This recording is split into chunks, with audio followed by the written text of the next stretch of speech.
प्यारे साथ संगत जी, बड़े प्यार से कहिएगा धन निरंकार जी। हम कुलवंत जी के बारे में उनके ही हम बात कर रहे हैं। जन्म जन्म मरण की मिटे आदेशो, साधु के जो पूर्ण उपदेशो। सात संगत में आकर हमारे अभिमान का अंत हो जाता है। हमारा अभिमान या अहंकार किसी और तरह से नहीं मिटता।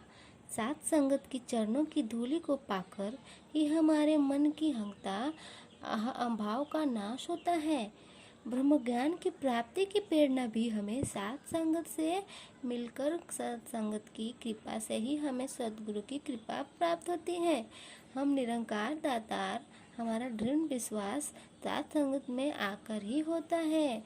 जैसे कि नहीं करते हैं और नहीं बचे माता पिता का आदर सत्कार करते हैं और ना ही उनकी सेवा सुधा। कोई बहन मेरे पास आती है, कई भाई भी मेरे पास बिना झिलके अपने मन की बात कहने के लिए चले आते हैं। उनमें से एक बात मैं आपके सुमुख रखती हूँ।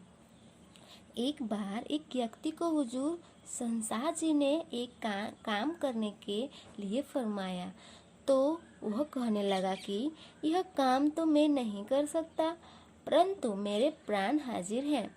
यदि राखो हुजूर को किसी के प्राणों का जरूरत नहीं, हुजूर तो एक एक को सुखी करना चाहता है। इसलिए साक्षी है, इतिहास साक्षी है कि यह समय पर गुरु के सिर की मांग की। वैसे गुरु ने सिर तो नहीं काटना होता, यही तो सिख की परीक्षा है कि वह मेरे साथ दिल से प्यार करता भी है कि नहीं। उस समय भी सिर देने वाला कोई एक ही गुरु सिख निकला। बात तो बहुत करते हैं, परंतु उसे तो अमल की जरूरत है। हमारे घरों में जो व्यवहार हमारा एक दूसरे के होता है अथवा हो रहा है, उसमें भी सुधार लाने की परम आवश्यक है, ताकि हमारे पड़ोसियों पर भी हमारा प्यार सत्कार का प्रभाव पड़ सके। यदि हम अपने घरों में लड़ाई झगड़ा करेंगे तो लोग हमको कहने से संकोच नहीं करेंगे कि क्या तुम्हारा सद्गुरु तुमको यही सिखाता है। ऐसी बात सुनकर हमारा सिर शर्म से झुक जाता है। हुजूर सच्चा पतशाह हमको लड़ना झगड़ना नहीं सिखाता। जैसे शिक्षक सभी विद्यार्थी को एक ही प्रकार से शिक्षा देता है, शिक्षक के आदेश के अनुसार पढ़ने वाला विद्यार्थी भी तो परीक्षा में पास हो जाता है, जबकि दूसरे असफल रह जाते हैं। इसमें दोष शिक्षक का नहीं होता, दोष तो आदेश न मानने वाले बच्चे का होता है। एक बार एक महापुरुष को किसी घर पर सास और बहू का झगड़ा निपटाने के लिए भेजा गया। उन्होंने जाकर उनको समझाया शुरू किया कि बहनी जी, इस प्रकार आपस में झगड़ा ना करो। पड़ोस में लोग सुनेंगे तो वे हमारे बारे में क्या सोचेंगे। इस पर वह बहन बोली, मैं आपको जानती हूँ, हमको समझाने से पहले आप अपने घर का सुधार करो। मैं तो प्रचारक से निवेदन करती हूँ कि वे अपना सुधारे, कि अपने बच्चों को ठीक करे, अपने घरवाली को समझाए, घर के सब लोग अपना अपना कर्तव्य निभाए, फिर अपने अड़ोस पड़ोस के उनका आकार बढ़ेगा। परिणाम स्वरूप हमारा प्रचार धीरे धीरे सारी दुनिया को अपनी लगने लगेगा।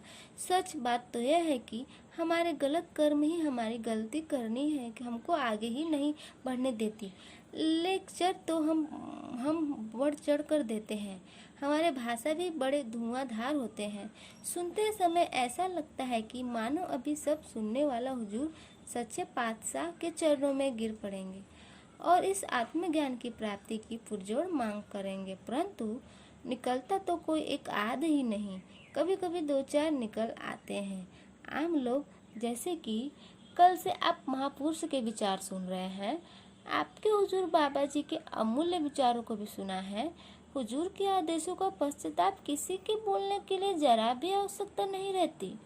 आप यह कभी न सोचे कि यह बात हुजूर बाबा जी की घरवाली कर रही हैं। यहाँ मैं जो कुछ भी कह रही हूँ, मेरी यह बात सुनकर हुजूर बाबा जी की यहाँ कुछ भी कर रही हूँ। मेरी ये बात एक पत्नी की बातें नहीं, आप एक गुरु की बातें हैं।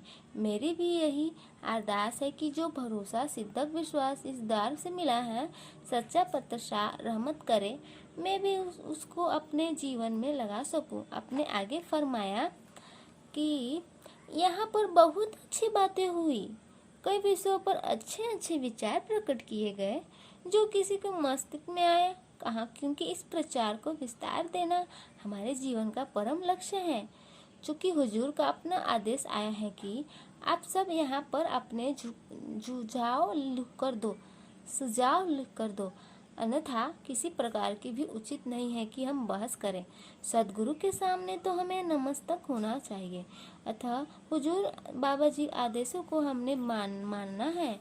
भले ही किसी समय आदेश मानने में कुछ कठिनाई हो सकती है, पढ़े या देखने में हमारा इस आदेश को कुछ मतभेद क्यों न हो। जैसे हुजूर से इस बार नशीली चीज़ों को बंद करने का आदेश दिया, इसी प्रकार बड़ी कड़ाई से अमल करना है, भले ही ऐसा करने में कुछ कठिनाई महसूस हो। आप यह विश्वास रखें, आदेश मानना में हमारी हानि कभी नहीं हो सकती। मुझे याद है कि आज मैं 10-11 वर्ष के, मुझे कोई शारीरिक रोग नहीं होगा।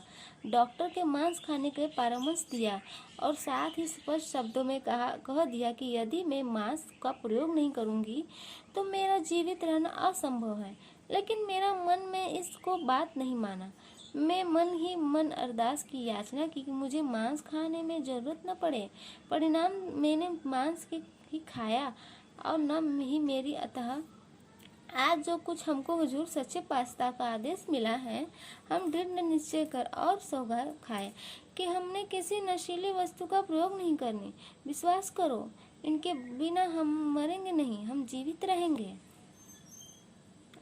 आप मुझे माँ कहकर बुलाते हैं तो हम आपसे एक ही माँ के कहना चाहती हूँ। हमारे प्रचारकों का, हमारे प्रबंधों का ऐसा आदेश जीवन में हो कि पर कोई उंगली न उठा सके, वे किसी का हक न दबाए, किसी से साझा न करे। अब समय कि हम संभल जाए और अपनी अवस्था बहुत ऊंची बनाए। हमने ऐसे करने का आरंभ अपने घर से करना है। भाई भाई को कुछ देकर न चितारे। माता पिता से प्यार हो, परंतु ऐसा ही नहीं रहा। माता पिता बच्चे दिल से प्यार करें। प्यारी सात संगत जी, प्यार से कहना, धन निरंकार